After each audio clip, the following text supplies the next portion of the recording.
Aye.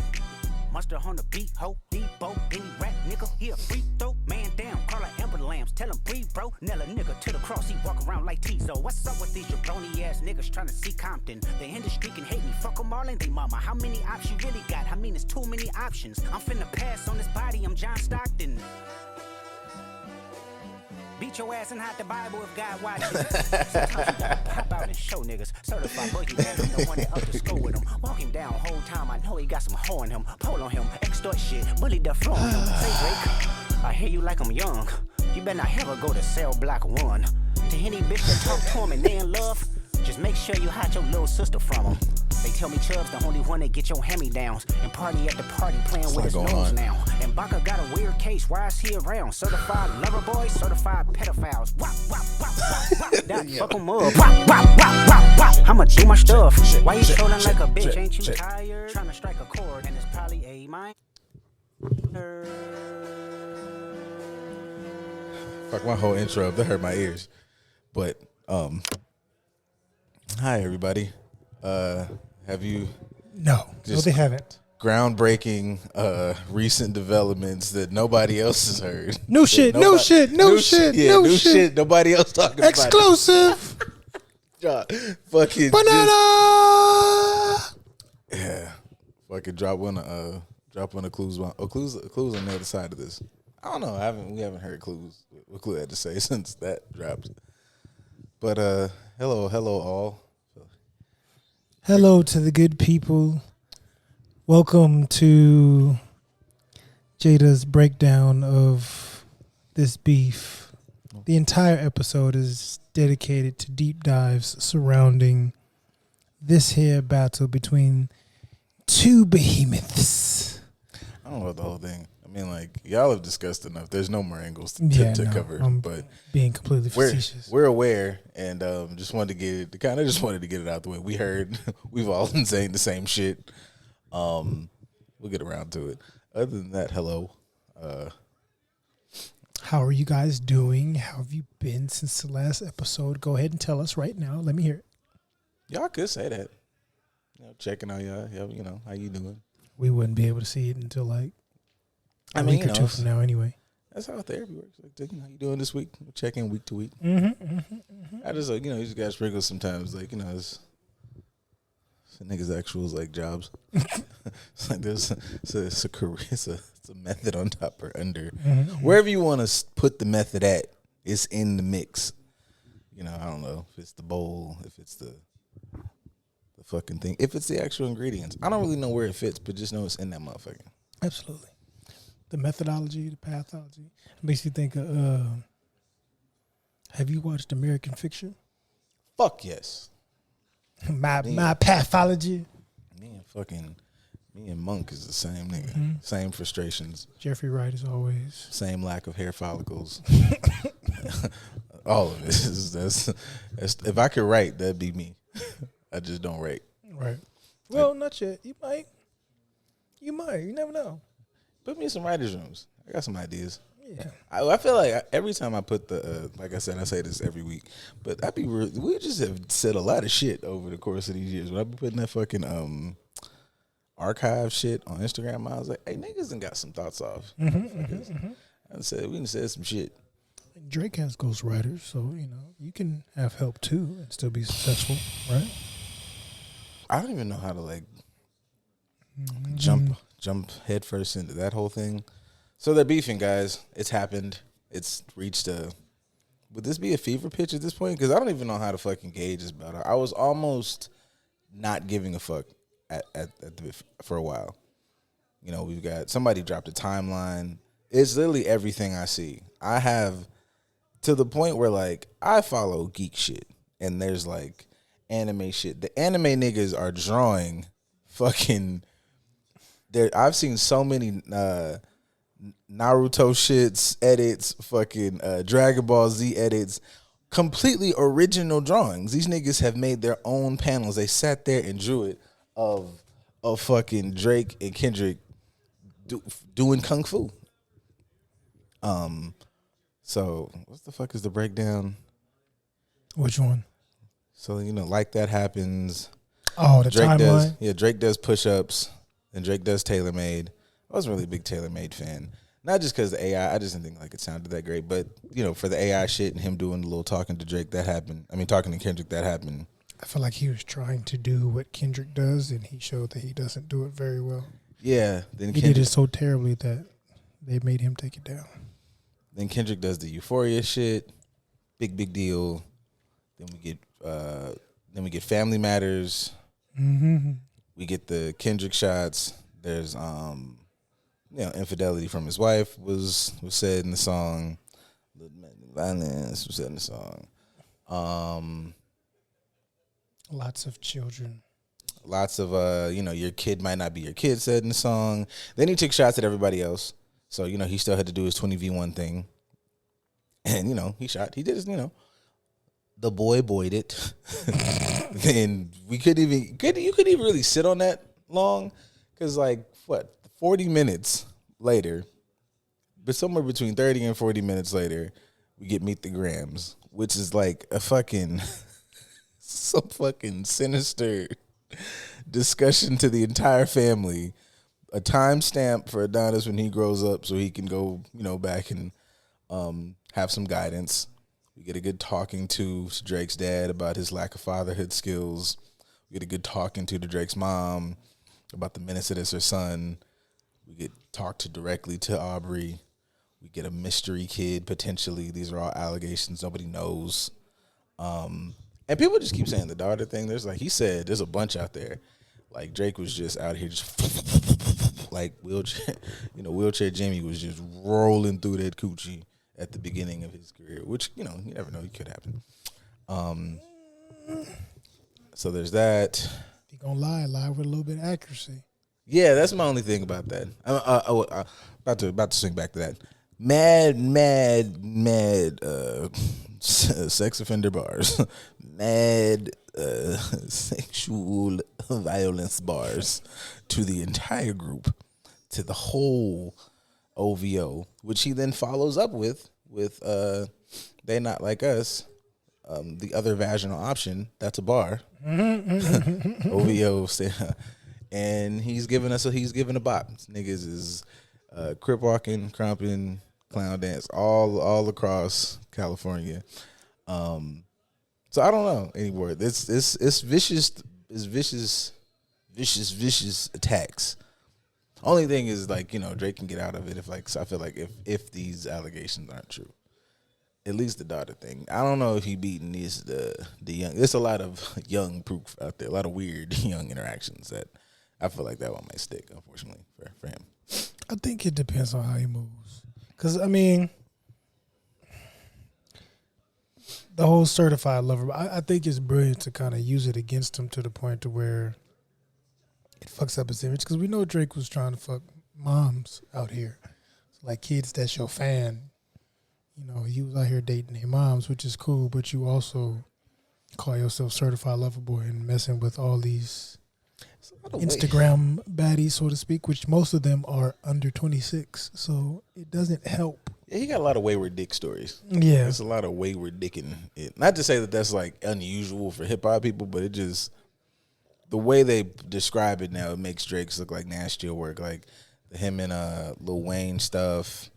I don't know, issues with him and other women. It just seemed like, it's like, it makes it look like it's not simply just, I'm out here fucking. It's like vengeful, weird, targeted penile activities. We definitely know that he fucks for security. We've done that. I mean, that's kind of been his MO since, Heartbreak Drake, and then turned into Loverboy once you got you some money and all of that. You just out here fucking to boost your ego, which is fine. But everybody kind of knows that, and you put it in your music, and Kendrick takes that and flips it into something that could bring unwanted speculation to your front door. Yeah, it's just, I feel like you could, and it sounds fucked up, I feel like you could beat the fucking deadbeat dad shit way more than the... Absolutely. Yeah, it's hard to, you can't really... Especially with what's going on with Lil Diddy. Somebody said P Drizzy, and the internet is fucking crazy. You I think you creative until you open up a fucking what is, you know how crazy this is? That made me think this shit crazy enough that Kendrick and Drake got pussy off Twitter for like 24 hours. I opened that app up. It was 7 scrolls before half a titty popped up. It was just hip hop discourse. That nigga put decency back on the internet. Said you're all perverts. They pulled off. Everybody put their dicks away. So whoa, nigga, Kendrick is we got to get better. Shut down Be Nasty's Titty Tuesday. Yeah, it was crazy. I was like, oh shit, it was nothing. It was pure. I was like, oh shit, I'm up here learning some shit today. All right, cool. Hey, okay, this correlation. I'm gonna have some funny shit to say on the pod. Then it was like, ugh. And I was like, okay, we back. It's not all the way gone, but we refreshed. That shit was severely lower. It was, and then it's a lot of shit that I feel like if you're just a diehard Drake fan, which is I'm about to come back because I don't like either side. I don't like the diehards or everything. I'm clearly a little biased. I'm a little Kendrick biased, but like I could understand that the nigga Drake, you know, gave him some good punches on fucking Family Matters, and he started out this shit. Niggas lying if you say you wasn't worried. Like, hey man, where this nigga response at? This nigga didn't ping, you know, a couple fucking times here. You ain't gonna do that, nigga?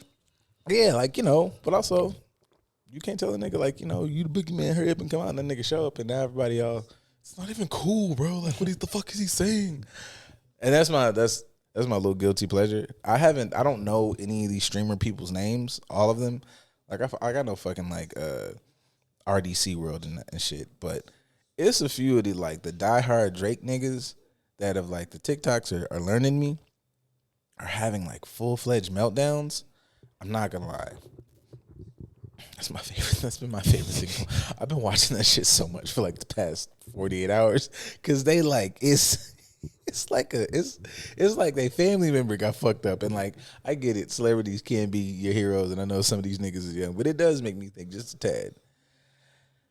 You gotta be in that boy life, man. You cannot just have these kids and just have them out there floating in the world. Cause I would be okay with my son being like mad that his favorite artist, but like the way these niggas got full beards and is like weeping on the internet. Hey, come on, man. That nigga is just fine. He's in his big giant mansion somewhere at the top of the country. Like, pull your fucking self together. But yeah. Random. But since, you know, the age component plays a role. It sure do. As far as fans are concerned. It sure is. The age component is a motherfucker around here. It's a problem in this conversation. Drake out there running a youth detention center. Hey, something. Yeah. But as far up there as like Stromboli just getting these kids. Yeah. I mean, the Pied Piper. BBL Drizzy. BBL Drizzy. And Stromboli was up there double cheeked. Hey, yo, I did something with that, right? Yeah, all right. Because that's crazy. But grown men fanning out to a degree to where it just breaks their heart, right? Mm-hmm. What would be worse? Drake fans doing that, like anime fans doing that, sports fans doing that, or wrestling fans doing that? Like just being so heartbroken over their favorite whatever meeting their demise. I think sports fans take the cake because sports fans, I just think, have a history of like property damage. Like there's just like there's so many visceral like just you can go find footage of property damage and asses whooped when a team did or didn't do what the fuck they were supposed to do or thought they were supposed to do. Like to this day, I know everybody say shit about it's Vegas. I wouldn't stand my black ass in the black hole right now. Like right the fuck this second. Off season, everybody's at home chilling. I wouldn't walk in that stadium right now and stand in that motherfucking thing and say some wrong shit. Talk all that shit, you know. Go watch the Eagles play and sit in there with 50,000 beeves and see what the fuck happened. Just all right. Good luck. So Eagles fans, you might be all right. I don't know about that. You'll get a stern talking to. That's for sure. You gonna get some words. Mm-hmm. When you get fisticuffs, Niggas be I'm not sure. I'm not getting in starting smoke with no nigga out there. It be like it be 10 below to watch Buffalo lose. Cause they good cool now, but them fans would stand out in the cold shirtless in body paint. Face paint and some jeans. That nigga crazy. That nigga will wear your face for the Bills. All right. So you guys, like, we in the New York area. You could technically grab these other two teams. You chose this. Yeah. So Willingly. for sure. Cleveland Browns fans ain't got a choice. But you do. Exactly. Yeah. You got choices. I'm picking, and I just said football. Like shit. Go to you saw like shit. Basketball fans, baseball fans, Soccer fans. soccer fans will fucking murder you. take. Yeah, it's sports for sure. Fair. Yeah. So who, when it comes to music, who has the sassier fans? Drake. Are we talking about between these two or in general? I'm just gonna say in general, like the Beyonce, Beehive, the Barbs, the Navy, what are the Drakes called? I don't know. The boys, the six. Don't disrespect a TV show like that. I mean, they not as good. Like the boys are the better boys, but I don't know. At this point, they the other vaginal options.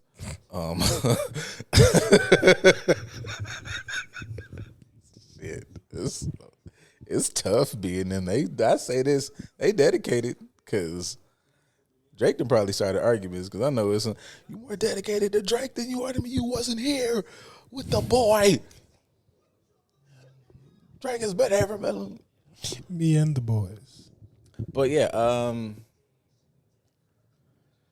okay, for the ones you named, I feel like anywhere like the Navy Hive, fucking Barbs, like they're sassy by default.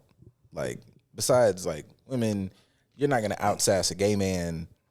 You're not gonna out like put together whatever like phrases that are also fucking hilarious. Like I think I'm a pretty funny dude. I don't think that I have the ability to read somebody for filth. But a gay dude, it's over with. So you're not gonna outsass him. If we're talking like hip hoppers, hippity hoppers, I feel like anything past like really actually like anything from like say Drake Kendrick's era, like as they've progressed, that's where like sassier, not necessarily those two dudes, but like that era of artists, it's like in that ballpark. It's like, hey, you think it's been, and then I'm taking sassy for what it is, not for what y'all say sassy is. That anytime a nigga like fucking expresses himself and you don't like it, you get to call it sassy. Like, that man feeling, he's sassy, he gay. Shut up, you're an asshole, lady. So advocating for himself. Yeah, we're not saying the same shit. I never forget, you're an asshole. I got a thought about some shit about that, but we'll put pen in it. We'll get to it. But yeah, I think obviously I think between the two, I say you could give it more to Drake fans because I've been having this conversation honestly, like all of us, for like the past fucking 2 weeks.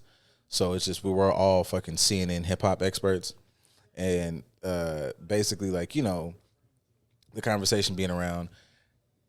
However you feel about either one, you're not gonna say either one of these niggas can't put together words and raps, ghostwriters, whatever aside, that they don't both make good music. Because clearly, if whoever wants to do whatever, if Drake wants to rap, he will rap. If Kendrick wants to drop a bop, he will. Clearly, they're on two different sides of the coin, and that's where it seems like this beef is headed into more of like some type of cultural divide type shit.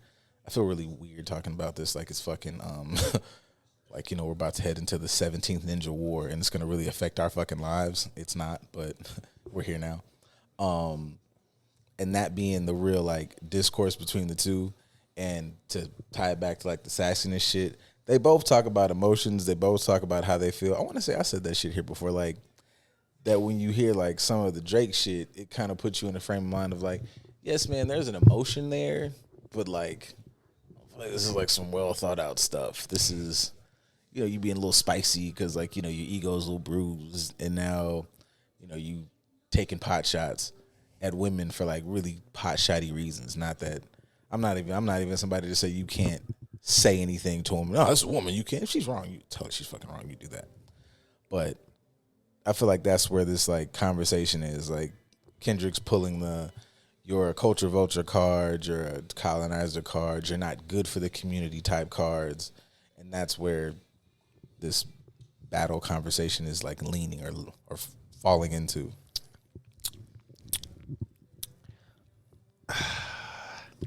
Normally, when we say somebody's pulling a particular card, well, depending, because in our community, pulling a card is different than how the rest of America may talk about pulling a certain card, right? Mm-hmm.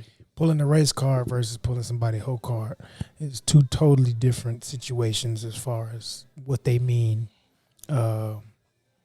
culturally, as far as,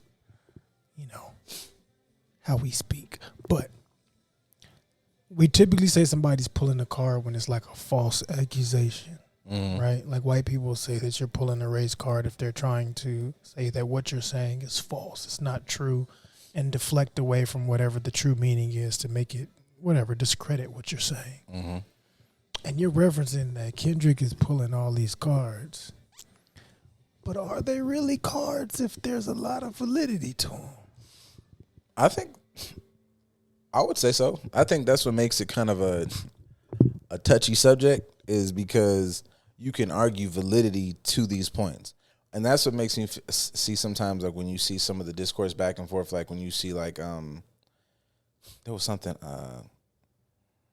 Lil Duval said today, and he was like, it was either like, what chokehold does Drake have on the North or whatever, outside from like him. I feel like, the way that when I look at the map, I haven't been to Canada, but when you look at the map, it look like you could just play double dutch and you can jump from, Canada, and you can just jump down into any of our northern states up there. But also that like what Kendrick is like shooting at is a culture that niggas have kind of fallen into, and there's like ways to say, it's not that good, as opposed to saying like, you can't really hate on the nigga for saying like, you can't jump on the Drake hate train of like being like, he talk to young girls when you might be 40 something dating a 20-year-old. Because while it's not, what Drake's being accused of, it's in the same ballpark. If Kendrick is up here saying like, you niggas don't make any, like you personally, Drake, because I'm going at you, are not making music that is good for culture. Like, however, it's depressing, it's shallow, it's this, it's that, you too big for all that bullshit. Like, it's a lot of niggas who I feel like they're getting like a bit of a stray. So it's like, that shit ain't cool. But you're not finna shoot at this nigga because like, heaven forbid, clearly if this nigga got time, heaven forbid he shines a fucking light on you. And I feel like that's kind of becoming what the conversation is about. It started out as, these two big artists and blah, blah, blah, blah, and they personally hated each other. But now the conversation I'm seeing is shifting to, these deep philosophical hip hop discourses. Like, is this nigga really good for hip hop? Is it making like, I believe when you see sexy red, you see two bad bitches. Like, besides that shit being funny, like, you might clap ass with him. Like the idea that while you might rap better than we say she raps, the general content is the same. And if you're looking at, and I don't know, then to me that kind of jumps into a conversation of how much responsibility do we put on artists to be like beacons of morality or whatever. So if we, because we've talked about that a number of different times over the years, as far as especially our community, but people putting too much emphasis on artists holding whatever in high regard as far as their opinions and their moves and things of that nature. Mm-hmm.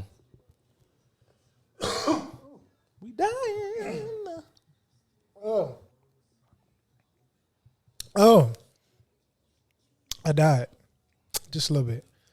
But you resurrect. All right, and this, I'm sorry. It's not a show. My bad. Kendrick is talking about being Jesus a lot of times, though. He got the crown.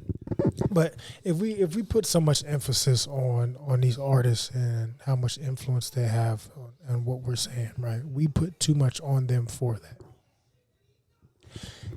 Could a beef like this, or just beefs in general, end up creating a positive change over time? Or is it just feeding into the nonsense that we pay too much attention to what these people have to say? I think it could create a positive change. Like I low-key, in the first two, I was like, you know, it seemed a little more positive. This last one, while I think it's still hitting on the same sentiments, I'm not gonna lie. I'm always gonna be home team, but I always got a thought like, hey nigga, it's too many of us in the room. It's finna get somebody hurt. They not like an OV hoe. Just that whole fucking shit is like somebody finna get their ass whooped. But in general, yes, I think that there is a potential for the conversations that it's sparking. Like, yes, have fun. I'm clearly this entire platform is clearly a space where like you can do both, but just the idea that you can sprinkle something in there. And I've seen those conversations even when we talk about Drake. It's like we are all like, I see niggas just not being. That's another thing I don't like about y'all. Niggas are just like acting like they cannot be objective fans. Like you can have your bias, but like you niggas are saying shit that's completely false. Like some like niggas on Kendrick's side. Fuck Drake. He's never had a classic. We all across the fucking country, bro, even the world. When that nigga had them autumn leaves, and you were like, "Is this fucking Wheelchair Jimmy with this fresh fucking lineup?" That shit played on every college campus across this country. Clear through Take Care. Like, knock it off. But I think we all simultaneously like love that version of him because it was like, oh, you're being honest. Like, you're not the shooter nigga. You're the rich nigga. You're coming from being this regular dude. Like, we're vibing with this. We're regular. I'm going to class, nigga. I'm not moving no bricks. So, yeah, this is speaking to me in some regard. I'm still going to listen to fucking Waka and Gucci. But whatever. So I do think it does speak to, like, hey, yeah, it's cool to, like, have not even everybody needs to be like Malcolm X on the fucking track, but, like, you can progress and grow with your art. Because nobody can say Drake can't rap, but, like, nigga, y'all tried to fucking crucify Joe months ago, but stop letting these fucking 20-year-olds spin you. And they're not finna spin you if you are starting to lean into the fact that I'm finna clock at 40. 40 doesn't mean you can't have fucking fun. It's too many motherfuckers out here that are bajillion years old living life. But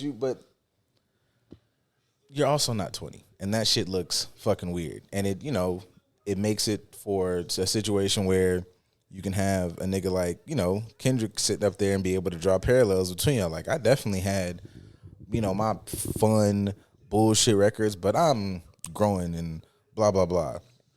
I also just wouldn't want to, it would stress me out. I would be stressed out if I was fucking Drake and fucking Kendrick dropping songs that, sound like the fucking tap dance man in my fucking ear. Like, just what you gonna do? That's what all these songs sound like.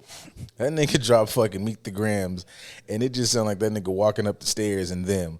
What you gonna do? Drake sitting there in this big fucking mansion having a cultural meltdown of his nigginess. So, yes, it was a long-rounded answer to say, yes, I do think that there is a space for you to do both. We grew up on that. Like, nigga, Busta Rhymes, them niggas was telling us some amazing black shit. And then 3-4 songs down, we fucking tonight. Like, yeah, we did all that. We still finna heal the community. But also, if I'm trying to heal the community and I'm trying to build with, your lovely queen or whatever, your lovely partner, sometimes I need something to crack them cheeks to, man. Like we done built. We done went outside and we done planted in our fucking garden and we taught the kids about Marcus Garvey and, we done ran and drank tea. But now, and back then you used to have albums that could get you through that whole process. Mm-hmm. You could start at track 1, fuck the world up, rebuild. We could even do some playful shit.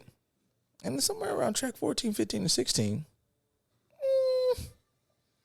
get a little change in pace. I'm just saying, yeah, I'm with the niggas being full circle human beings. So you don't have to just be one-sided. That's one thing I don't like, that you'll take a fucking what we consider, I guess, a Kendrick-esque, and be like, he said a song about boobs. Well, yeah, that nigga got kids. You think he don't like boobs? What the fuck is wrong with y'all? Like, I think that's one thing that I do like about like the deep dives is because it makes people, well, that within itself is a conversation. But the Kendrick fans referencing this situation, going on deep dives, will create a deeper conversation that actually needs to be had. Bringing reality to it, because like with the reality that we see that we latch on to is the bullshit. But like you said, it's like, if he says this, then clearly this has to be true too. Why are we not paying attention to that aspect? So I think, although it may be bred from some silliness, the conversations and the deep dives, although everybody's doing it and it ain't necessary, it still helps to like cleanse the palate of hip hop in some capacity. Like it makes us start actually thinking. Because if we think about it, say so far this year, what has caused us to actually think when it comes to hip hop culture? People will find shit to try and talk about and create a deep dive, but it's all just baseless bullshit, and then they end up saying shit for clicks just for the hopes of getting viewership. But this is something that actually gives you the ability to, although it's messiness between two people in their personal lives, it gives us the ability to think a little bit deeper about some shit, which we haven't had in a minute. Yeah, I would say, like, I think that the lack thereof has been what people have talked about. Like, I know I said, like, the Sexy Red shit, and it ain't even really no knock to her. I guess it's just that, like, that level of, I guess what people might say lack or whatever of artistry or rapping ability has put forth a lot of conversation about, hey, man, what the fuck going on out here? Like, if anybody, hey, time out. What the fuck? This nigga said, da-da-da-da-da, hip, hip, hoop, hoop. And that's the whole fucking song. Although, except for, I guess this to me is, I guess, why, like, interviews and shit matter. Because I like the song. I thought it was a little bop. But that little Bad Bitty song, like the JP dude that we played, like, last episode, I've seen some interviews from him, and I'm like, I'm a fan now. Because he was like, I'm an actual, like, music major. And, like, as I put this song, like, I put it together, I can actually sing. And, like, I was putting together, like, whatever the word verbiage is, harmonies and, like, syncopation and shit. He's like, and I can do, like, jazz scat. That's why at the end of the song, I was like, oh, yeah, wrap it up. I'm this nigga. Yeah, this nigga, I'm in. I'm a fan. But, so I think shit like that is, like, some of the bad stuff has made you, like, at least for me, has made you search for, like, oh, there's, like, artistry in it. Okay, cool. Like, I like listening to, I know people, like, talk shit about LeBron and them, but I like listening to shit that's, like, very specific. If I want to hear niggas talk about basketball, I would listen to that. Same way that I listen to Tank's podcast. Like, these niggas is, like, in the bag about music. So, I guess swinging it all back around is, like, sometimes, like, the lack of a shit has made me appreciate, like, oh, these artists talking that artistry shit is dope, because then the product they make is some shit that I, like, really resonate with, because you put some time and effort into it. Like, even some Kendrick shit. Like, I've had the same critique to some people. I'm like, oh, man, this shit's not a banger. And then I'm like, yeah, but, like, do I need everything to be a banger? Because there's sometimes I'm not in a banger-ass mood. I want some shit to drive to. I want some shit to listen to. I want some shit to play while I'm at work. I want some shit to make me think. I'll listen to this shit. What did this nigga say? I'm now on a deep dive about fucking some weird Dutch philosopher that nobody fucking knew about, because this nigga set a bar, and you go listen to the interview with this nigga, he's like, I don't know who the fuck that is. I thought the name was cool, and I, like, read a book one time, and I was like, oh, this nigga gonna fuck me up. So, yeah, I think the negative can be a positive, just depending on who's who. Based on us being us. Yeah. Because we's the Who's.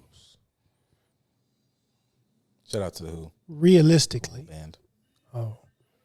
I always wondered, like, does the Who sing the Who Are You song for the... I don't think so. I mean, I said a cool little band. Like, they're not like a fucking established music group, but you know what I'm saying. Like, oh, I always thought the Who was supposed to be one of, them people's favorites. I don't really know a lot about them. I just know that they exist and they're not like a garage band. Mm-hmm. So. They got to it. Mm-hmm. But For us, do you think we, since there is an ability to turn it into something positive or let it create some additional thought, do you think we do? Future, talking about future tense, of course. Like, do you think we turn this into something that actually can be turned into something wonderful, or does it get uglier from here and then we just bolster its ugliness until the next ugly thing comes along? I think, if I can tie this into a conversation I was half-ass having earlier, I think the potential's there for both. And I also feel like, not to sound like Captain fucking,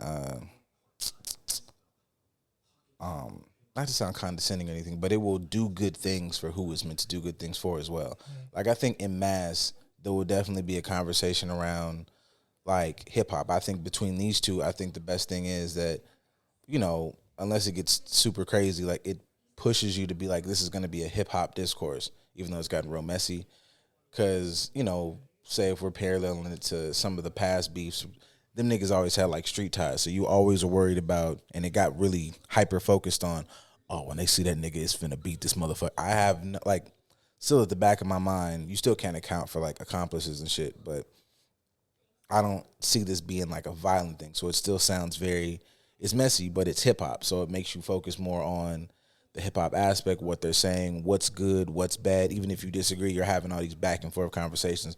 All these niggas, hip-hop blog niggas, podcasters, us included, have to talk about this in a different, and the more you talk about it, you have to get into conversations about what is hip-hop, what is this, what's a good track, why is it a good track? Because niggas are now, even, I don't necessarily like this conversation, but I think that it's okay as far as moving it forward about how niggas are, like, moving the goalpost as to what's considered a good diss. Oh, this is not like a good diss track because it's not a bop. That was never, ever, as far as when I remember, like, growing up, that was never a prerequisite. It was a cool track, something that we could, like, bop to, but this nigga's supposed to get on this fucking track and obliterate the other motherfucker with lyrics. Now, with the Drake effect, it's like, well, I want to be able to bop to it in the club. Who the fuck said that was a prerequisite? It's cool, but even that still keeps it in the ballpark of, like, dissecting hip-hop. What's good, what's bad, why is it good, why is it bad? And I feel like as with anything, who it hits for is who it'll hit for, and who it don't, it's kind of can't control that. I can call you a goof, though. Absolutely. This is one of those situations that pushes the culture in a different direction. I think, like, most of the major beefs, like, I won't say it's one of the original ones, but, we had, I want to say Kara's one versus Busy Bee, or, like, all these different beefs that we've had throughout the culture of hip hop that created some sort of shift in the culture. Yeah. We have minor beefs here and there. Like I mentioned, off air earlier, the whole Dr. Dre and Jermaine Dupri beef when I was in high school. Like, it was known, but it wasn't really changing anything. It was just two people kind of going at it a little bit, and then it fizzled away. But 50 Cent versus Ja Rule and anybody that was his friend. Like, yeah, 50 was... There's different ones that push the culture in different ways, or even Jay-Z and Nas leading to Jay-Z and other members of Rockefeller beefing with each other, and then the split. Like, there's certain beefs that have created some sort of shift in the culture. So is this one of those things, or is it just we're so starved for decent lyricism that it's taking the attention away from the bullshit that we've been giving attention to for so long? Oh, no, these two niggas shifting shit. Because I would say that even... It's not to say that, like, megastars go at it all the time, but, like, these two are obviously, like, the clear megastars of their era. And I do think that little cultural conversation about what they both, quote-unquote, represent can be one of the elements that, like, moves the culture in a way. Because I kind of think, that's what it is, like, to me, and how when niggas, like, are talking. And even motherfuckers you see, like, having their different opinions. You can kind of see their different stances in, like, oh, you're kind of this type of nigga, or you are, hip hop represents kind of like this to you, and it's creating that divide, and that's a cool conversation to have. Mm-hmm. Like, I'm not saying necessarily, even as much as I feel like I probably would stand on one side, I can't necessarily just say that one side is 100% right or wrong, but I do think that that's, like, a good conversation. What does it look like to be, like, of the culture? What is that required of you? And while artists are not, they're not fucking political fucking dignitaries or whatever, but if you're speaking to a culture, there is a conversation to say that you should have some type of fucking something to say, because that is the foundation of what this shit was built off of. So it can't just all be, we give a pass for titties ass bitches shoot a nigga because that nigga grew up and all I've known is titties ass booties fuck shoot a nigga because he's fucking 20 and he just got a record deal because he could put words together. So yeah, say that shit. And as we're progressing through this, maybe this should look a different way, or maybe we should move in a different way. This is supposed to be one of the main things that we've created and has built so much. So yeah, how do we function in this space? What are the parameters of hip hop culture, which is black culture, and how do us as black people like fucking shit? Put some drawers on that motherfucking window. People just jumping in the window and shit. Maybe, hey, who is this? What are you doing? What you coming here for? What you doing that for? Nah, you listen outside. We keep the window open so y'all can hear, but you don't got to be in this room. Maybe not.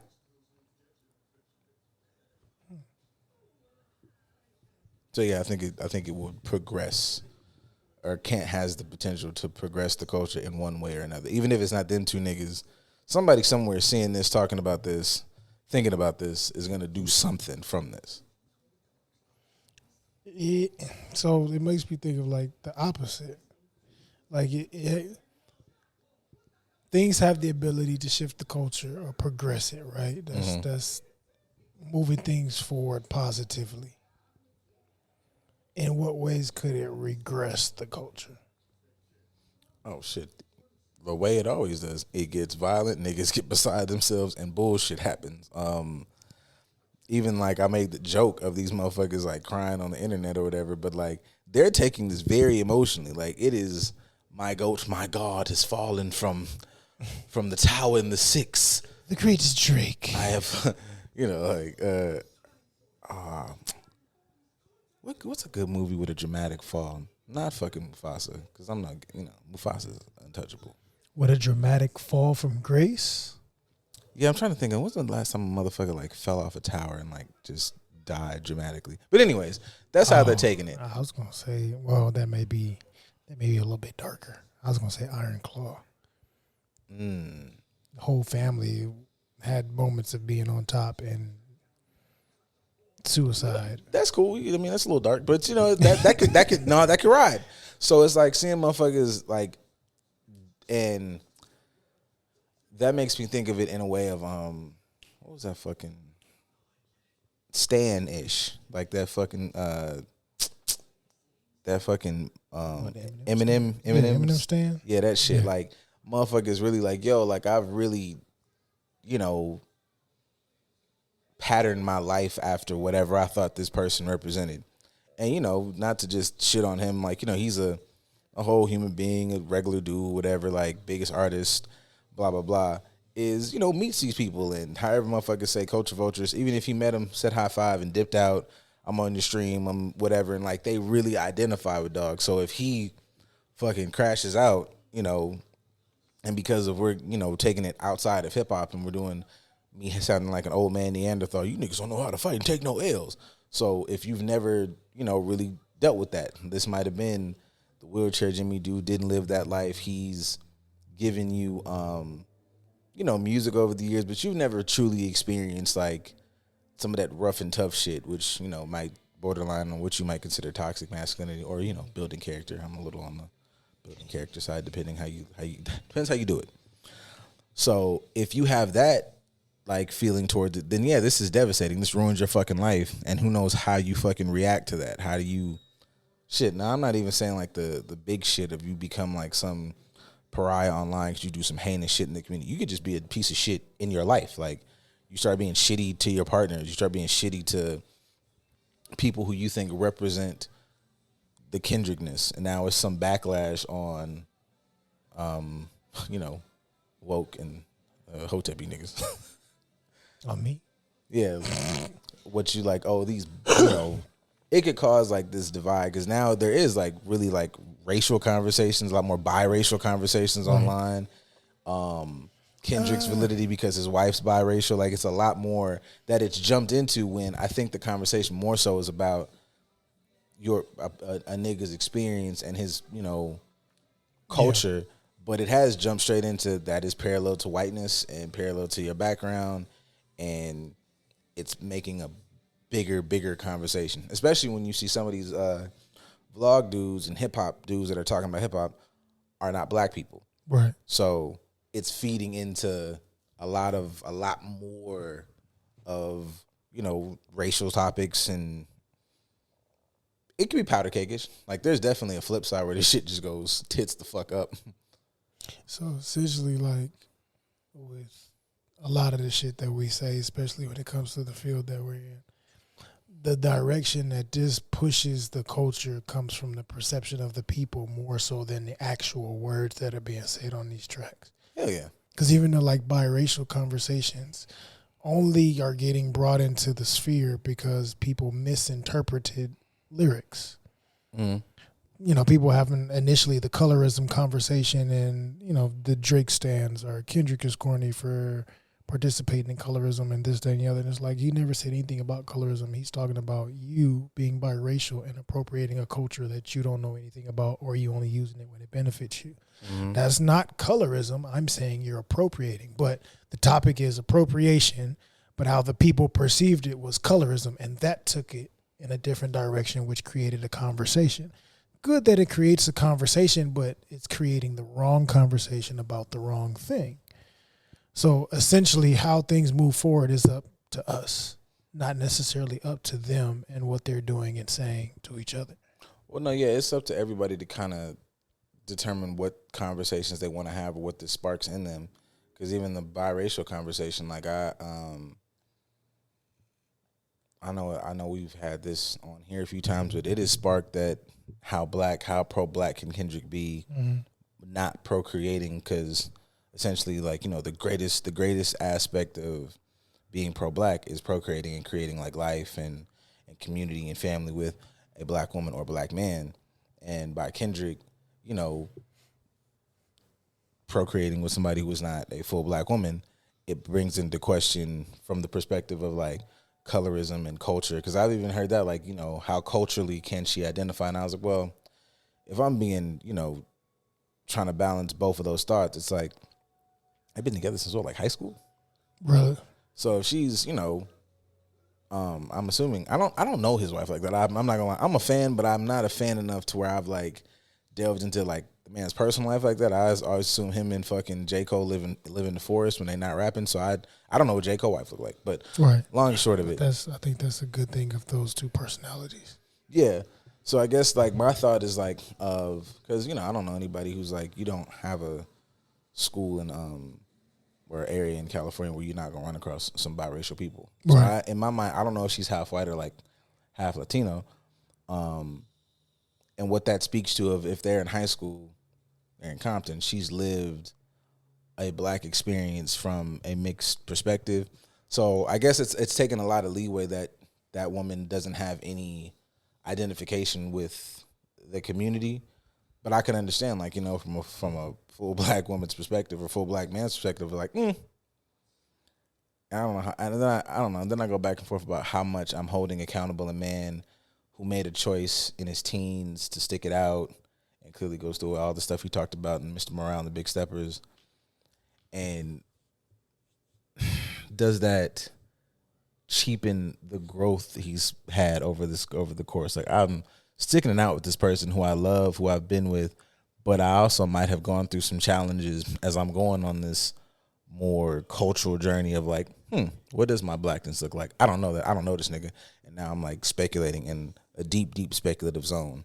But I don't know that I feel like I low-key kind of feel like that might be even specifically why you haven't heard any true colorism bars. Like the bars are very much so, you could attribute, you're from Canada, you didn't live this here on this land with us. You don't have the American experience. I know a pushback might be like, who say your wife did? I'm making assumptions that if she lives in the same area, she had somewhat of it. But right. It would have been a different experience, I guess, from a Drake.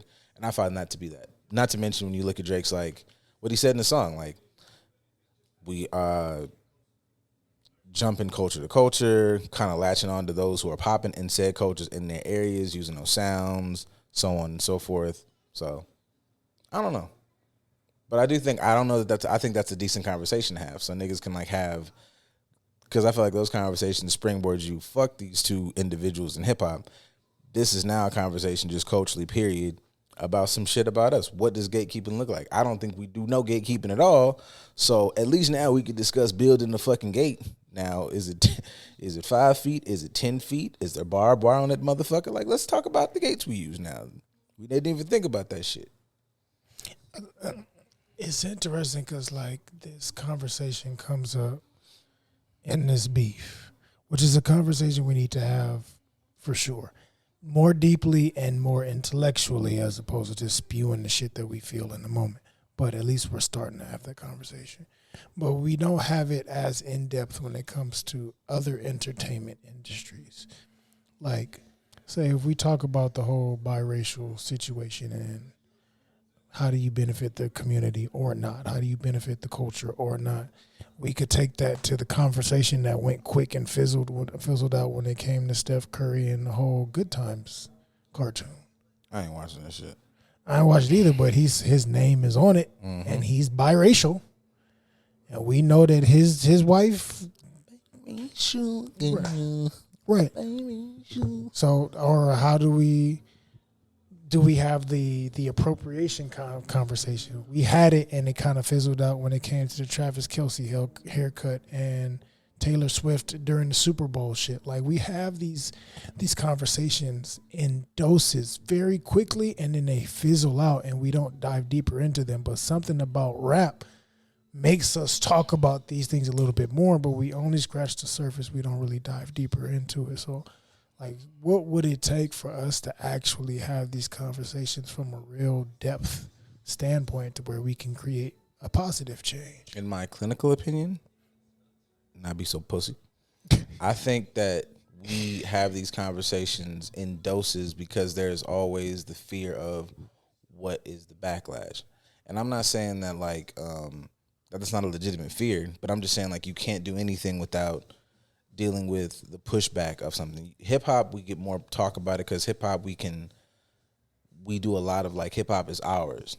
Mm-hmm. But other areas, I feel like there's a little bit of, and you have to wrestle with your own fucking shit that I don't feel like people want to do. You talk a little bit about the Travis Kelce haircut, but you can't talk too much shit because if you scroll down a little further, you posted, I need me a nice milky Oreo, whatever the fuck. You like that shit until you didn't. Like, you were not having enough foresight to be like, hey, this could be potentially like an issue.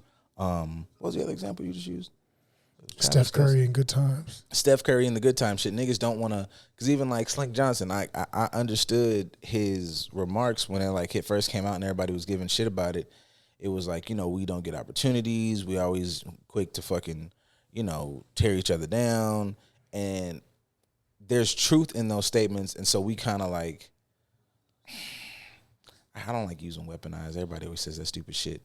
But there's not enough like spread out thought about some of these shits to get some opinions that kind of are outside of oneself. I would feel attacked if I was Slink too. I'm trying to get a check. I'm in this industry. It's like, you know, and I probably don't get as many opportunities. Like, as many opportunities as I get, I don't get enough where there's motherfuckers that I'm funnier than, more talented than, and blah, blah, blah. And I think there's a relation to Good Times that we all grew up on it, but we all knew Good Times was bullshit. And this idea of, like, trying to repurpose bullshit to, it's better now. Nah, make different stuff. I'm very staunch on, this is my idea, and I'm sure somebody else has thought of this. People have thought of this. I'm not fucking independent of this thought. There's too many motherfuckers on the internet that are just drawing shit for no reason with storylines. You fucking around and take a weird gander through your fucking feed one night and you get bored. Like, you, instead of doom scrolling, you bullshit scrolling, because I can call it micro learning or whatever the fuck they say. I'm bullshitting. So I'm a bullshit. You get to one of these weird artists and they have like 1 billion views. And they got characters that they independently thought up with independent fucking storylines, and they're just putting them in reels or in fucking TikToks.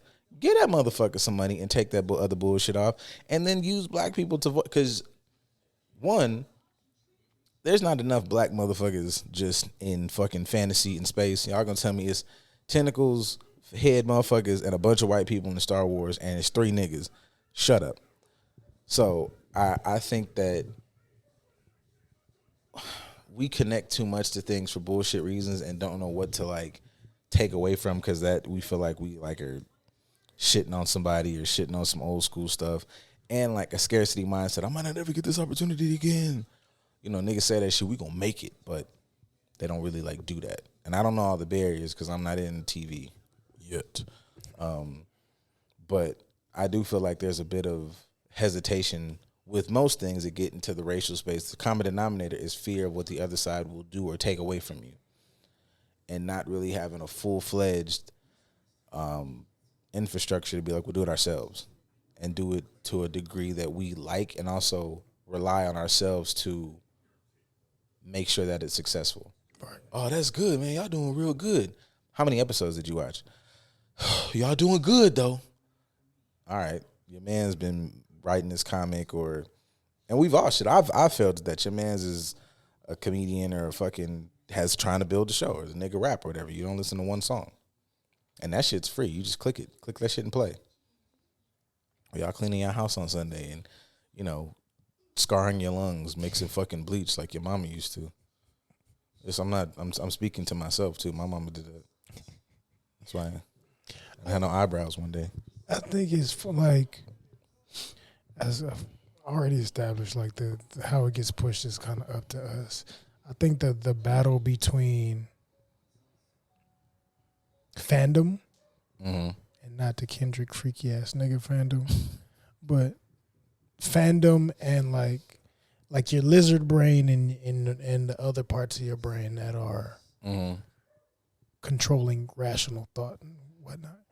It's like part of us is we can respond in the way of, say, what's the TV show Hive, kind of what you attributed to earlier. Like people are so wrapped up in these individuals that don't even know they exist that it drives them crazy, and they focus on all this other stuff because they're fanatical. They're caught up too much with this person. Or the other part of us can end up taking what's given to us as just not even entertainment, but they're just pebbles that are dropped in our life to make us think about deeper shit, and we run in that direction. But that's an internal struggle with us. Sometimes we don't know whether or not we want to be fans and wrapped up in this person's life so we can not focus on our own, or if we want to take this as information to help us think about life more deeply. And we struggle with doing that with the own shit that pops up in our personal lives. So when we see this shit pop up in our entertainment, our content, the things that we are taking in on a daily basis, we still don't know how to deal with that internal conflict. I think it's the first part often. I think it's I identify with this person, this artist, so I want to what they're saying in this part, I'm identifying this part to me, and I want this to be the glorified piece. And they might be saying this shit to be like, I'm telling a story in this song. This is not cool, nigga. Like I'm just telling my story. And motherfuckers like, yeah, that's it. I want to fucking, because I'm doing that right now. I recognize I'm doing that right now. And instead of finding like whatever the strength is or the supports to be like, yo, I'm on bullshit and I can't like stop this, I'm gonna look for something that more so reinforces my nonsense. That's kind of what I thought. And I don't know this lady, but that's what I thought when everybody was talking about this viral shit with the Amanda Seales conversation. Mm-hmm. And I sat and I watched, and it took me a couple, because fucking, yo, Shannon in these 3-hour talks, man. I know I say this shit like we don't be. He can go southern old country niggas gonna know how to talk. I say this shit like we don't be sitting up here talking for like an hour and a half. But anyways, Shannon is like clocking in at 3 hours all the time. But also he's like the hottest shit going, because I just like glanced at that shit of him and Charles Barkley. That shit like 2-3 million views. So, you know, salute to Uncle Shannon. Anyways, be outside of getting into what like the crux that everybody was talking about, like her saying the autistic diagnosis, Shannon not being a good interviewer, which he's not the fucking CNN interviewer, but I don't know if I'm shooting him bail with this. I don't believe he's ever said he is, Like, I'm not the best interviewer. If you came up here, like, I would try to do my best, but I'm not a journalist. You're here to have, like, this. That's kind of, I always thought that's kind of like this, the freedom with podcasts, but I don't know if niggas are abusing that freedom now where, like, you don't know really any and everything. You just kind of come up here to talk about shit or whatever. Anyways, I found that I saw a lot of people having that conversation, and saw a lot of black women, but I saw a lot of men, a lot of people, period, after I started looking at the comments of it kind of being a space of, if we're rolling with the narrative that she's kind of like, kind of an asshole, because I'm not going to say, like, you know, folks be like, she's difficult. It was just like, she, like, you know, the idea was she was kind of a dickhead. And it was like, you know, it's crazy that I felt like this my whole life. And I feel, per the usual, I feel consistently reaffirmed when I see, like, you know, like Kiera Gaines posts or like actual therapists talk about, like, hey, they have a better therapy voice than me, a better presentation. I'm never going to take away from that. But the general consensus is this motherfucker on bullshit. And, like, one of the best therapeutic practices is that what we do is like, hey, man, I see bullshit up yonder. I'm going to tell you, hey, you should make a left, because at this route, you're going to run headfirst into bullshit. And it's of nobody's fault but your own. We can see it. It's right there. It's about 10 paces that way. Quick little left, and you go. The way I've always been brought up is I've just always been a straight walker. And I just can't think to myself that walking left is me capitulating to, no, nigga, walk left because there's a fucking problem in front of you. What's wrong with you? Come on, man. What the fuck? So a lot of, like, watching that interview, it was a lot of stories of her going, like, you know, I have been treated poorly here, here, and here. It was like the consistent theme was treated poorly and saying I'm difficult, as a child. In college, they didn't like me, and this didn't like me. And I'm like, come on, man. Like, there's a little bit of this is every phase in different industries and areas is you.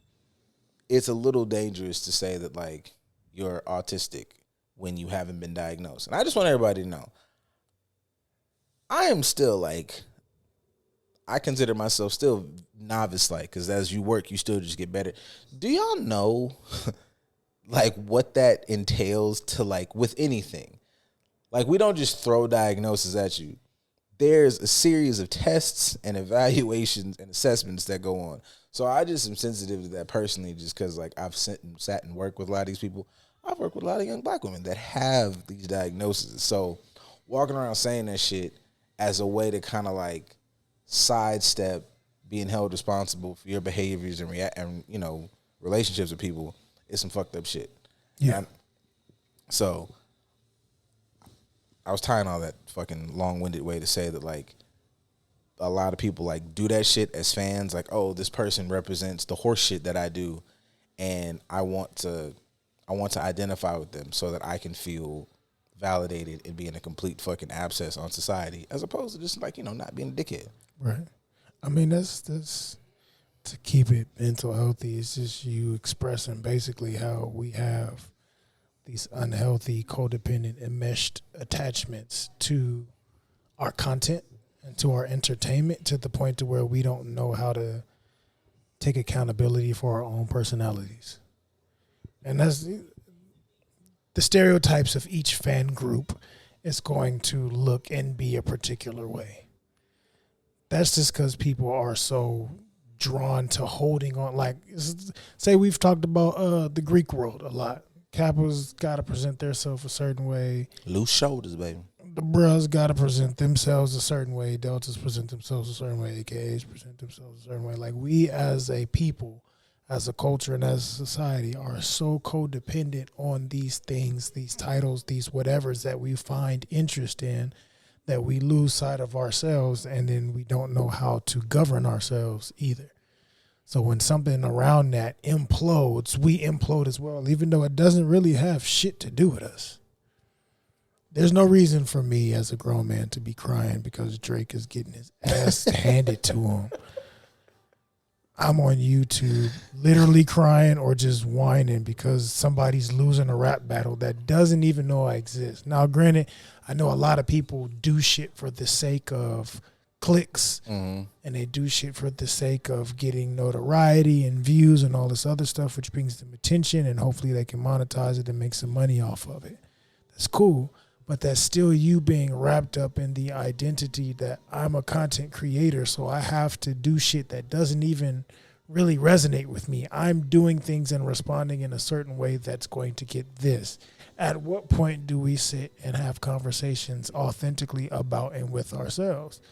At what point do we change the attachment style that we have with our content and the other things that we participate in? Same thing with Amanda. Like, Amanda has created a complete career off of this narrative that she's been done wrong everywhere she went, to the point to where she's ducked and dodged and avoided the whole false allegations conversation and all this other stuff. And, you know, just kind of let me dispute and take accreditation away from all these conversations by way of continuing to be the victim in every environment that I've been in. Not to say that she hasn't been mistreated. I don't know her personally, but victim and mistreating are different. I think that's the thing that, like, and it's not necessarily like just jumping on her, but I feel like she kind of she covers, like, she reminds me of, like, kind of the conversation we'll have personally, like, about the field as far as, like, the internet and just the people and community as a whole. Is like, you know, it's that, like, that you know, adage of every good lie has some truth mixed in. Like, she's very, obviously, word to Shen, very, very intelligent, very well spoken, well read, and she's smart as fuck. Absolutely. Like, clearly. And I'm like, I know me personally, like, when she be getting in white folks' ass, I'm here for it. She be saying a lot of the shit that's like, yeah, this is the thing right here. It's like an inability or something to, like, be aware of, like, okay, man, in this situation, this was dope, bust their ass because they're, like, an enemy or whatever. But, and I can't speak to all these other situations in general because nobody was there. We can only speak to her experience, which is also a dangerous statement of, like, you can't challenge somebody's experience. I'm like, that's kind of it's a little bit of the gig. Like, right. Your experience, while valid, your feelings are valid, but the idea that all of those, the validity of a thing, that it's valid that you have them, makes the experience that you're talking about, like, that's exactly what happened, is not always, like, the truth. That's where shit gets dangerous. So I'm just saying, like, to say is, like, in these stories she told, like I said, the ongoing theme was that, hey, man, all these situations, you were always the victim, and you were always the hero. There's that comedian Brian Simpson. He had, like, a bar one time, like, on his podcast, and he was like, I'm not really down to believe nobody's story where they are simultaneously the hero and the victim of every story. Right. And so, like, as she was telling the story, throughout the, like, just trying to make it shorter, is there was a story she told in elementary school, and I kind of bought that story because she, you know, I think she was, like, in Florida at the time. So, like, I'm gonna buy that, like, a old white teacher might be racist. But also, and Shannon, like, pushed on that specific thing, which I don't think that specific example was the best push, because it opens up the realm to be like, you don't believe in racism, which is weird. It looks like it's not a good stance. But the concept that you got fucked over here, your roommates just didn't like you in college, they didn't like you on Insecure, they didn't like you over here. Everywhere, like, in none of these areas, and they think, and it was, like, weird ways to, like, change words. And I think that's one thing with being, like, super intelligent. You mess around and, like, find ways to justify bullshit behavior. They don't like me because I'm, like, very direct. That's also rude. Mm-hmm. Like, there's a difference between direct, get to the point, and talking shitty or talking mean to people. I don't give a fuck how.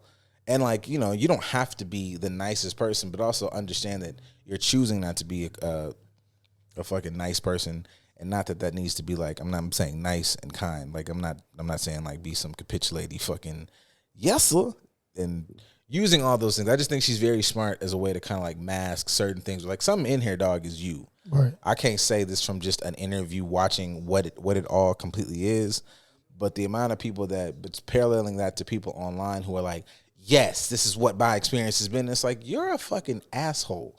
And y'all are finding every way to try to sidestep that you're not nice people. Right. But I mean, that's when I'm codependent on the identity of being the victim, I'm subconsciously going to create narratives that make me stay painted in that light because I need that to identify me. So I think that's also partly where the whole on the spectrum thing comes from, because part of being on the spectrum is some social awkwardness.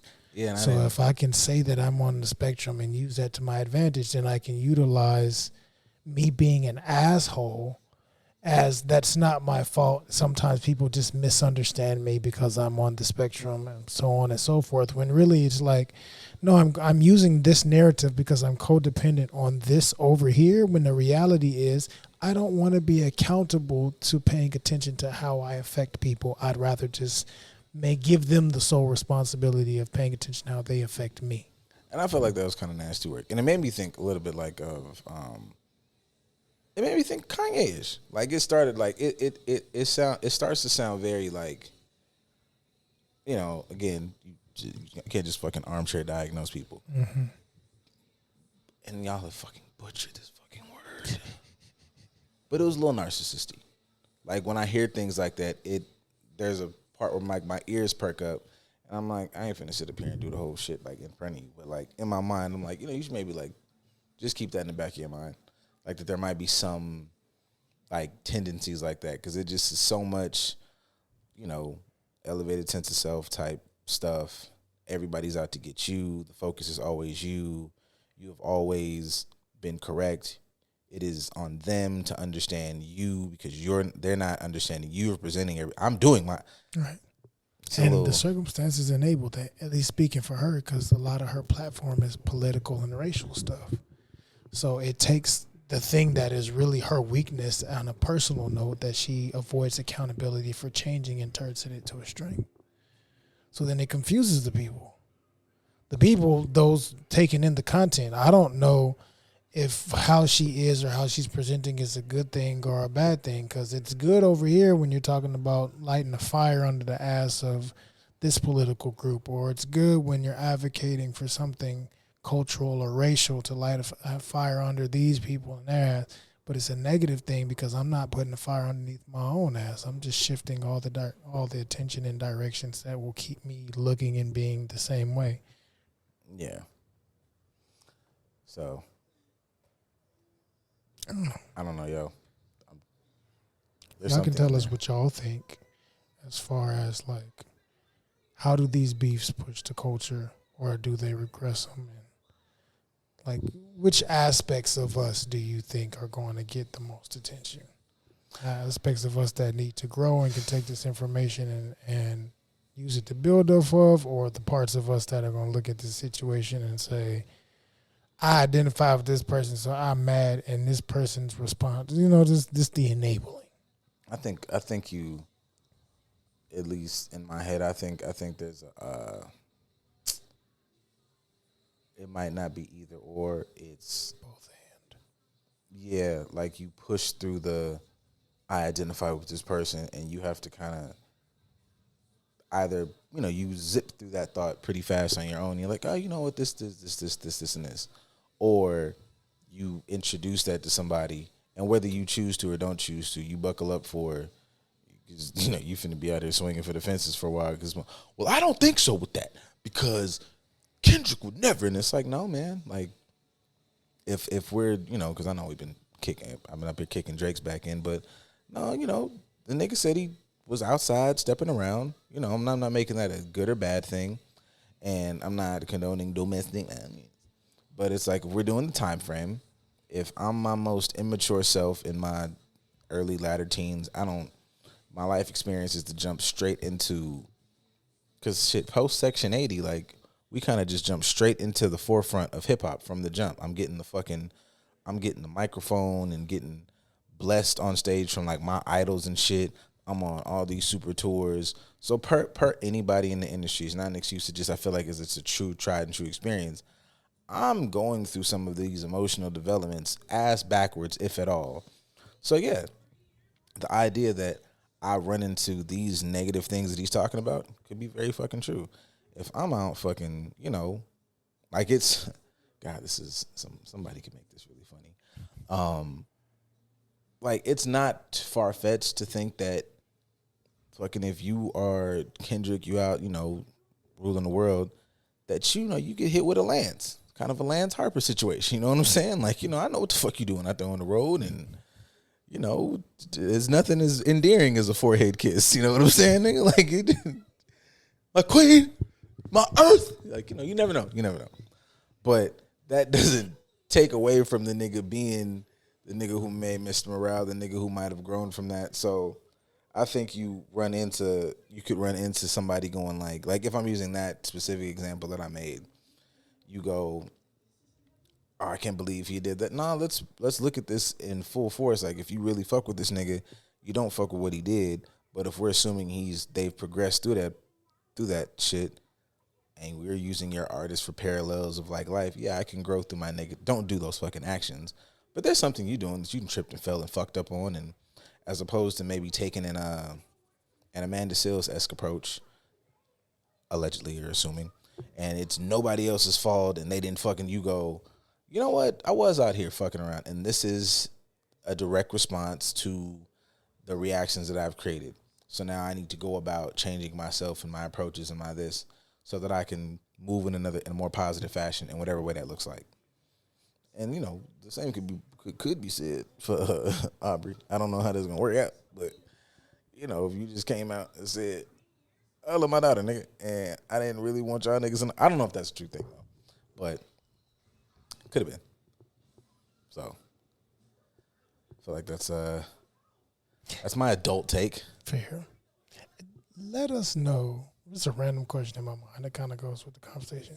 Y'all watching this, or if you see a clip or whatever, let us know what artists you feel like you identify with. Like, not in the whole Kendrick or Drake situation, but when you think about who you are as a person and them speaking for you, and that becomes part of your identity. What artist speaks for you? Maybe a random question. We ain't got to dive deep into it, but like off the top of your head, who's an artist that you think speaks for you?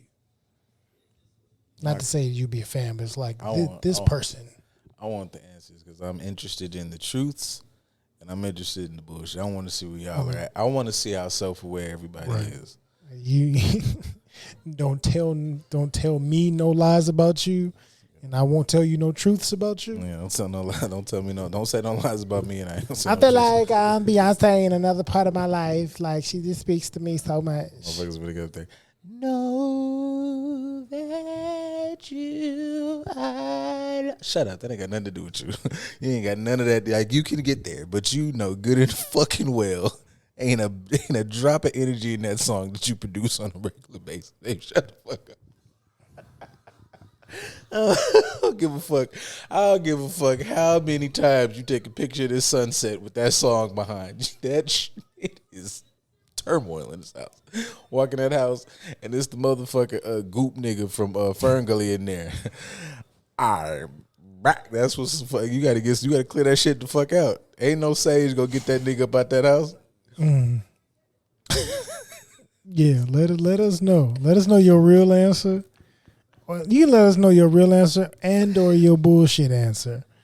Or you can just tell us, we'll decipher which answer is the real answer and which one's not. If you're a real nigga, you can fuck around and hit both because you understand where you at all across the board. Right. But this. You are opulent in that area.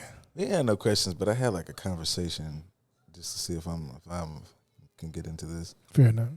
Interesting place in my career. I'm just seriously at that place in my life. Okay, I'm in an interesting place in my career. Mm-hmm. I'm seriously considering transitioning into another workforce. With that being said, I think a lot of people. With that being said, a talking point that I think a lot of people face when in a career is the trap of being afraid to move forward, or laterally to something new, and how people don't know how to correlate this experience from their current duties and responsibilities to the desired role or opportunity. With what the company think your value is, what your actual value is based off how you write your resume. My interpretation of that is you don't know or trust yourself enough. Why would the new company or opportunity trust you? I mean, well, you kind of answered the question to me. To a degree. Yeah, I feel like, if I'm taking this topic and or question, like, if I'm processing this properly, like you definitely, if a decent amount of fear, like of going into something isn't bad, I think that's like a normal human response. It's new, I think the idea that you never have self-doubt, like we all walking outside like fucking He-Man and like I can do it, is bullshit. Like you could have fear on a daily basis regardless how good you do. You just like, all of our favorites. Nigga, your favorite artist or athlete is like, no, I get scared every single game and I get out here and put up fucking 50. So that's not like a bad thing. I think that's more so a good, I would say personally, I kind of dance around a space like that of like, that's a good mental practice to be like, okay, here's my fears. Either you can write them down, or if you're a talker to yourself, I'm one of those people. Like you can start kind of mapping out which one of these fears is like rational fear. Like I don't think I'm gonna do good. Do you have this skill set? Yeah, I'm actually really fucking good at that. Chop that shit off the fucking list. At least then you can get down to like the core fear and how big deal is. Because sometimes that should just be like, I'm scared to go to a new place with new people. Nigga, fuck them people. Right. The way I was looking at it is slightly different. As far as I understand the fear aspect of changing identities, to kind of wrap it up into the conversation that we were already having. Because a lot of us, our job is our identity. My profession defines who I am, what I do, how I see the world, this, that, and the other, blah, blah, blah. So it's it's scary as shit to want to change your complete identity. But what if that aspect of your identity never came from a real, authentic place in the first place? So, like, I chose this job and this profession out of survival.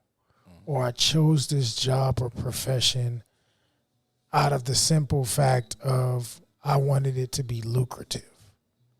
So say people, and that's not changing from, it could be changing to as well. I'm a teacher right now, and I got into teaching because I really wanted to do something for my community, but I'm afraid to leave teaching behind so that I can go into real estate. So something that was more purposeful for me, I'm afraid to leave that and jump into real estate. It was like, well, I'm choosing a purpose versus financial gain or financial abundance. So maybe I'm afraid at the fact that I'm leaving something that I actually have a true identity with for something that's strictly ego-based because I want more money, or it's survival-based. I can make a lot of money in this field, so I'm going to go do this so that I can live my life like the people on social media, traveling around and doing this and doing that. That's the only reason I'm jumping into this field when I boil it down. It ain't because I actually love this shit. It's because I love the perceived benefits of it. So I'm abandoning a part of myself to pick up a superficial part of myself.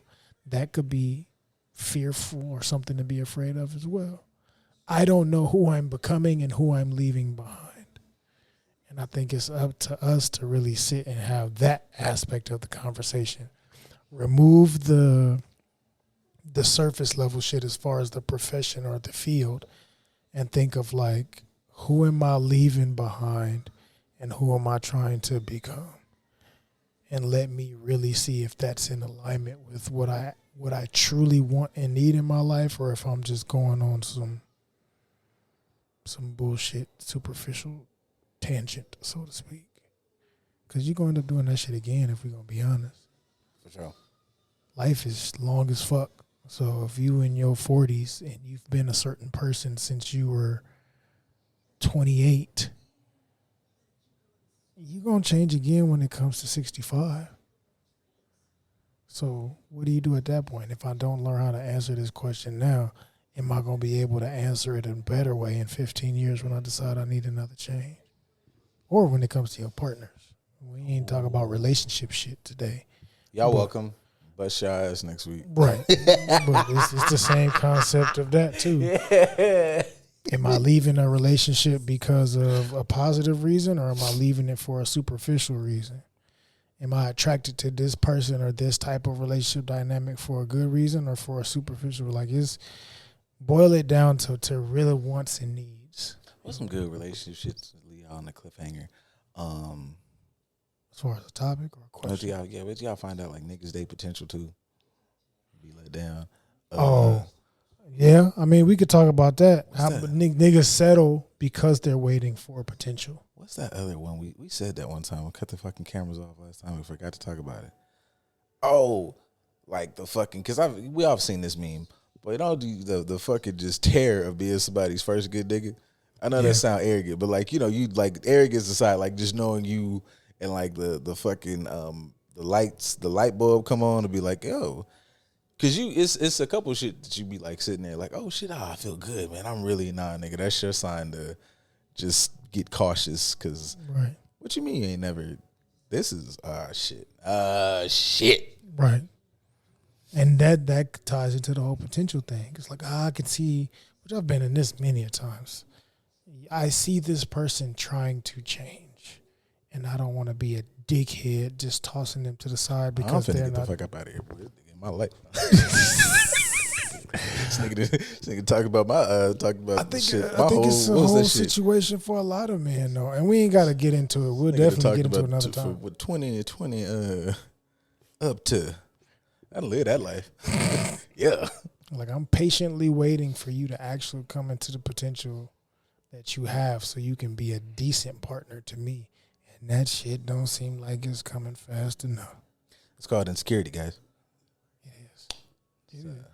Self-love is definitely needed more to be able to avoid that. But going back to the topic of changing professions, that's a conversation that needs to be had. Yeah, I know exactly what it feels. Yeah, okay. This is a good thing. We might have to start this, like, end off with some shit to pull up on next week. Absolutely. All right, because y'all niggas be fucking pussyfooting with these questions and shit. I get 4 shits. I didn't ask today, so it's not your fault. But shit, nah, nigga, I asked fucking on Saturday, get fucking 7 responses on a Monday. Nigga, it's over with now. But yeah, I'm gonna say some shit on Thursday. Because they was too busy gallivanting all weekend to pay attention to positive shit. Y'all drunk today, so I'm gonna hit y'all in the middle of the week.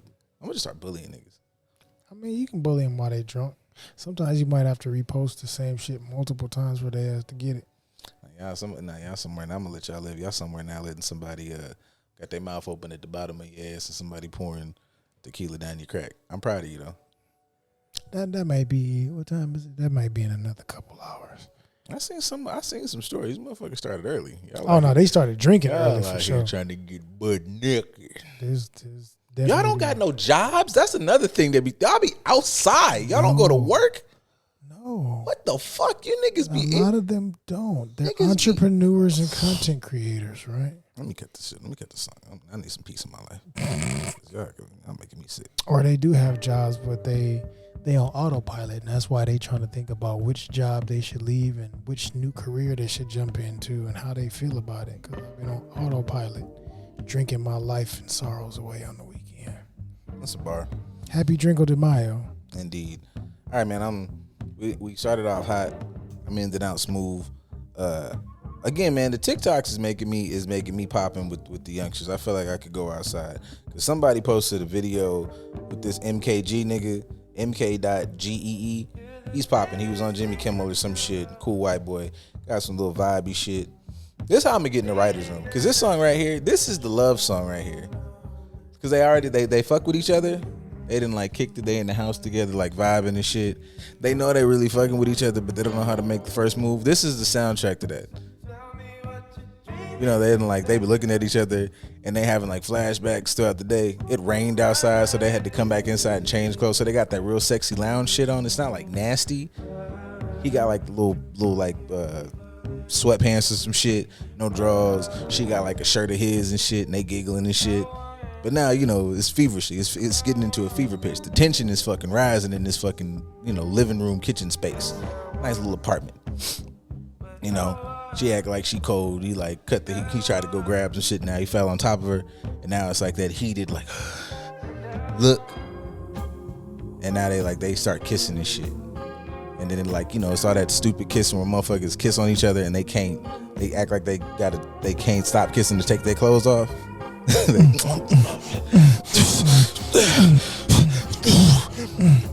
And then they get in the bed, like they start, but then like, you know, they stop because like, you know, consent.